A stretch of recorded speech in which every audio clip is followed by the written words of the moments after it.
Hey everybody, how are you doing? I hope you're having a great summer. What I wanted to talk about in this video is if you've already committed to yourself and you know that you are going to be building a spec home and your dream, your vision is to be a home builder.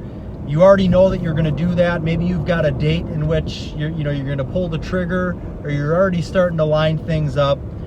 These are some things that you can do before you actually start and go into business. Maybe you're well, I'm sure you're working somewhere else right now, and what you're doing pertaining to your future home building business are, things you're doing on the side. So maybe you work for another builder, maybe you work for a bank, whatever the situation or case may be. These are some things that you can do to kind of get yourself prepped, so that once you do start and go off on your own, you've got a few things already done and taken care of underneath your belt. So, number one, I would start talking to banks. You're going to want to find a bank that you're going to be able to refer future clients to, and more importantly, you're going to want to be able to find a bank that is going to help you finance your spec home. So that would be step number one. You can start by contacting local credit unions, small local banks, and you're probably going to have to speak with more than a few before you get somebody that is going to be on board with helping you out. All right, just going to jump in really quickly here and talk about the consulting service that I offer. As we get further into the video, I'm going to bring up setting yourself up as a business via the bank. And how important that is. And I think with my consulting service, I can actually lead you through that process and help you do what you need to do there without hiring a accountant. So I think that you can save money there big time. And any other questions that pertain to setting up a business, we can have a initial call. It'll probably last about an hour, introduce ourselves. I can give you all kinds of good, helpful information on how to proceed and succeed as a home building business. And then in the future, any questions that you have, you can come to me with those as well. If you're interested in doing this, I'll put my email in the details of the video below, and we can get started that way. Thank you. One of the things that is, I guess this is hit or miss in every state, but here in Wisconsin, if you are going to complete a building project, you need to have a contractor's license. In other states, I know that you don't have to. So I've been told, and I've talked with other people, and somebody even left me a really nice comment on one of my last videos, so I really appreciate that.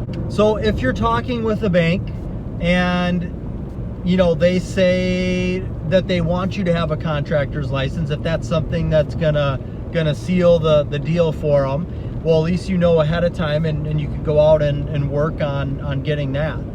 So finding those contacts that you're going to be able to use in the future pertaining to lending will definitely be important, because you're going to want to have a relationship with the bank that you can borrow from, and then you're going to want to be able to bring future clients to a bank that you know is going to be able to get the job done for you and make it a smooth and easy process. Or when you are done building your spec home and you've got a buyer to buy it, you'd like to be able to take them and refer them to a lender that you work with, that you know there's not going to be any issues with them purchasing the home, no appraisal issues, they've got experience with doing spec home loans, things like that. So that's going to be the first thing that you want to do, one of the first things. One of the other things that you can do is find a plan. So find a plan, spec home plan that you're going to want to build, because once you actually have the full working set of blueprints, you can get that bid out and you can put your budget together. So start looking for plans. And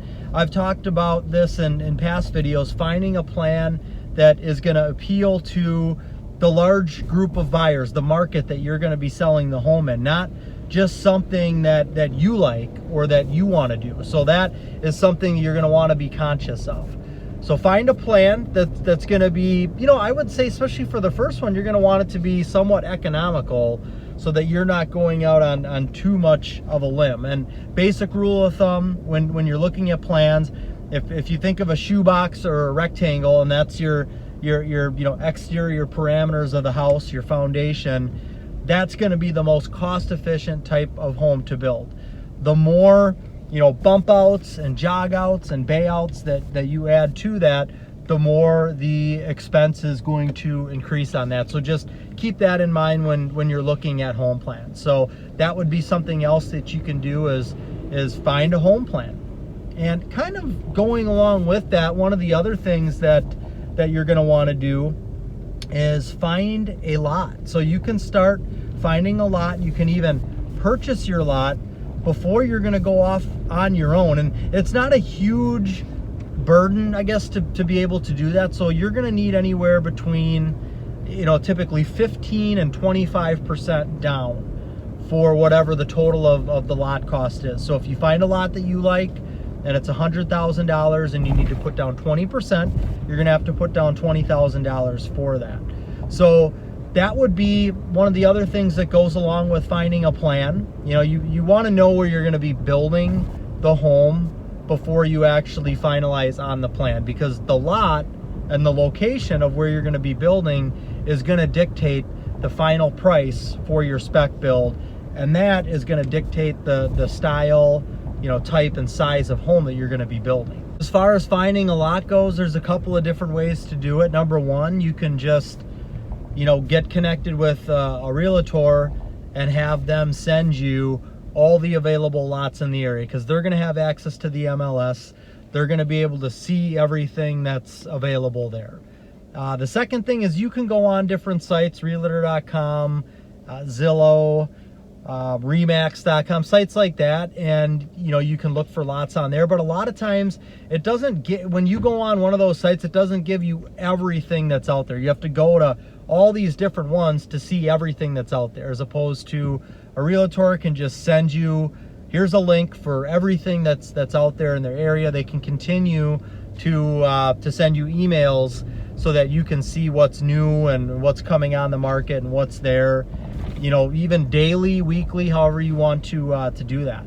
And then once you do find a lot that you like, if you're working with a realtor, you can have them assist you with writing up the offer. Now, there's probably going to be some things that you want to do diligence on and you want to check out, because a lot of the times the realtors don't have a ton of knowledge about all of the different things that you need to check in on when it comes to purchasing a lot. So you can just make sure that they're putting in the proper contingencies, and then you can go out and do the due diligence there, checking to see if if there's sewer and water, where is it? If there's gas and electric, and where is it? So make sure to give yourself enough time to be able to do that.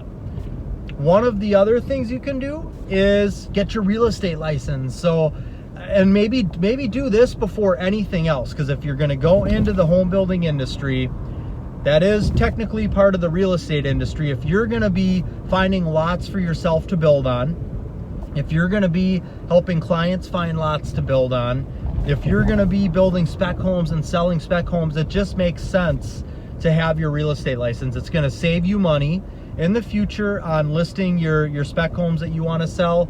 You're going to be able to make commissions if you're finding a lot, even for yourself to build on. Say there's a lot that's listed with somebody, that person who has the lot, that owns the lot, the seller, they're paying the real estate agent 6%, we'll just say it's 6%, no matter what, whether you're working with a realtor or not.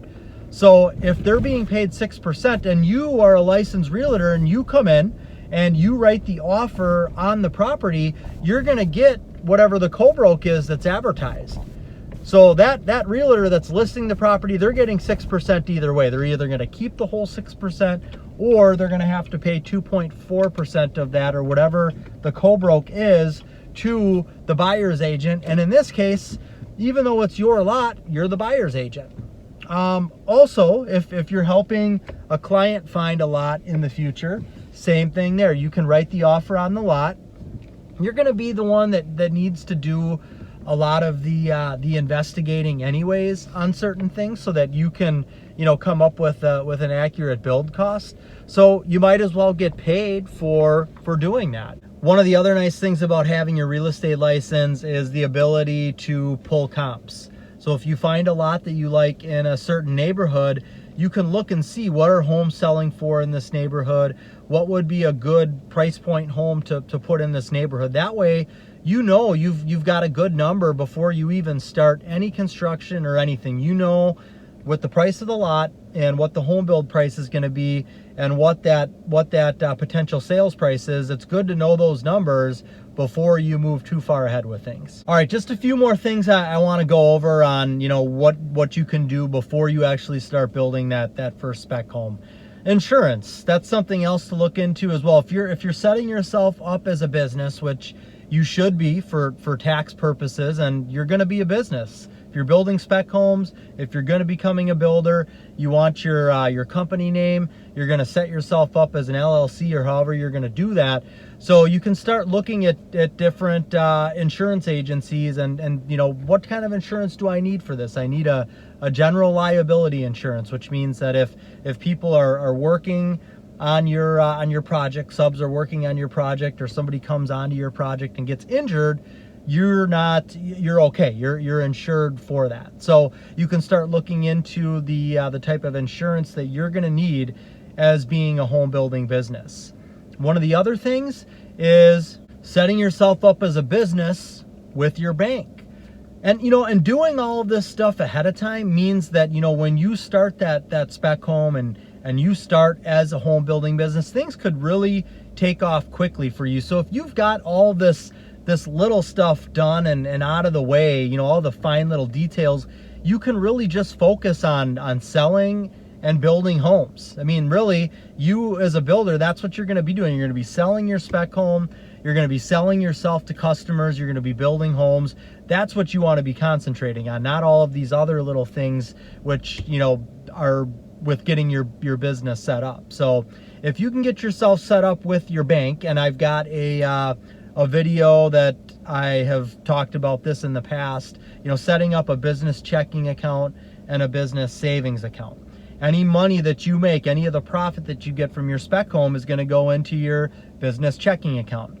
You're going to take the taxes out of that amount, because you're not getting taxed when you go to the closing and you get the check for what's ever left after you sell the house. Those are the proceeds. So those are going to go into your business checking account. You want to make sure you're taking the proper amount of taxes out of there. That's going to go into your business savings account. That way they're separated. And you can pay yourself out of the business checking account, but just make sure you get the taxes taken out of there. You can set yourself up on a payroll, and that money will get transferred into then a personal account that you have. But that way, when it comes time for taxes, you're being taxed as a business and not as an individual, and you're going to save money on taxes that way. And you know, I would suggest, I mean, with the video that I put out there, that should be enough information to be able to set yourself up that way. And that's something with my consulting service that I offer. I can help you through that step by step. You know, I don't think you necessarily need to hire an accountant to do this. You can pay me for my consulting service, which is way less than that, and I'll help you with it. So that would be one of the other things that you can do. And then the last thing that I'm going to talk about, this is the most exciting thing for me, is starting a social media presence, marketing. So even if you're working for another home builder right now, start a Facebook business page. It can just be your name. You can start putting out content that is good content for people who are thinking about building a house. Putting out information that is helpful for people. Doesn't have to be specific about you and what you're doing. You're not trying to, you know, to lure people in to build with you at this point. You just want to start building your brand as yourself and being an expert in the new construction field. And once you start to do that, and it's going to take some time to do that, you're going to get people asking questions and commenting and continuously watching your videos. So by the time you become a home builder and you switch your name to whatever your home building company is, you've got a following there. You've probably got people that they've been watching what you've been doing. They feel like they know you, they like you, they trust you. When it comes time to building a home, they're going to come to you first. You've got a leg up on everybody else. So that's something that you can start no matter what you're doing. Put out and give value to people. So this again, this isn't, say you work for another builder. This isn't We've got this home that we can build for you today for X amount of dollars, and these are the finishes in it. You want to give people value. What are some of the things that people who want to build a home should be starting to do?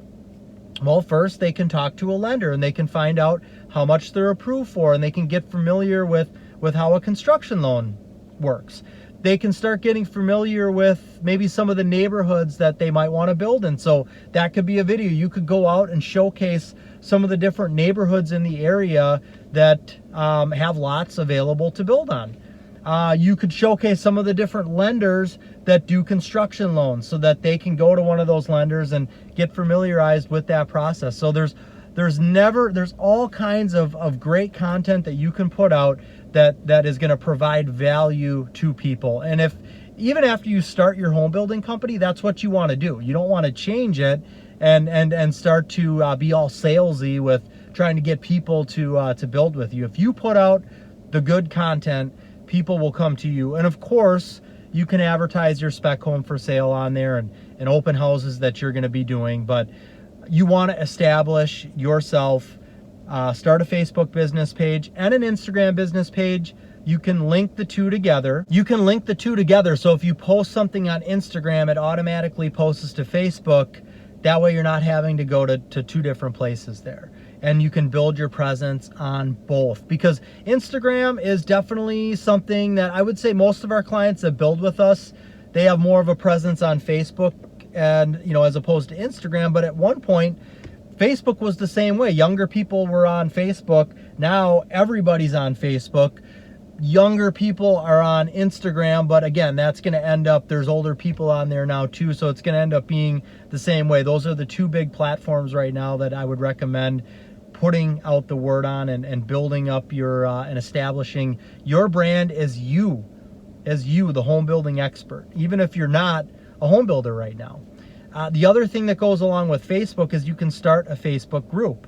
If you live in Scranton, Ohio, or Scranton, Pennsylvania, you can call it the Scranton, Pennsylvania New Home Building Group. And people will find that group on Facebook. If there's somebody that's thinking about building and they live in Scranton, they're going to find your group. And eventually that group's going to grow. You'll be able to do the same thing there. You want to provide good content and value for people that are going to be in that group. And then people will actually end up talking amongst themselves in that group. Again, if you're the administrator for that group and you started it and you're a home builder and you're answering questions there, it's the same type of thing that you're doing on Facebook. You just keep putting out good content and eventually people will come to you. Or maybe they don't even reach out to you on Facebook, but you're doing an open house and somebody walks in and they say, I've been watching you and your videos for 6 months now, and I really appreciate what you've been doing. And what they did is, when it came time for them to make the move to home building, maybe they were thinking about doing it 6 months before. They start doing research. When the time comes to actually go out there and start visiting builders, they're going to come to you first. It's just it's an awesome deal. So those are all the things, some of the things. I shouldn't say all the things. There's probably even more than that. But those are some of the things that you can do to help get yourself set up. And those are some of the things that you can do before you officially even break ground on your first house. You can get all that stuff set up and established before you break ground on the first house. So it's really cool. And I think that'll help get you excited, and it'll keep bringing you towards the goal of you starting this business. That's all I've got for today. Thanks for your time. If you find these videos useful or helpful, give me a thumbs up. Share this video with somebody else who might be interested in building a spec home or getting into the home building industry. If you don't subscribe, please subscribe and hit the little bell for notifications so that when I do videos like this, you'll be notified of them. I thank you so much for your time. Take care.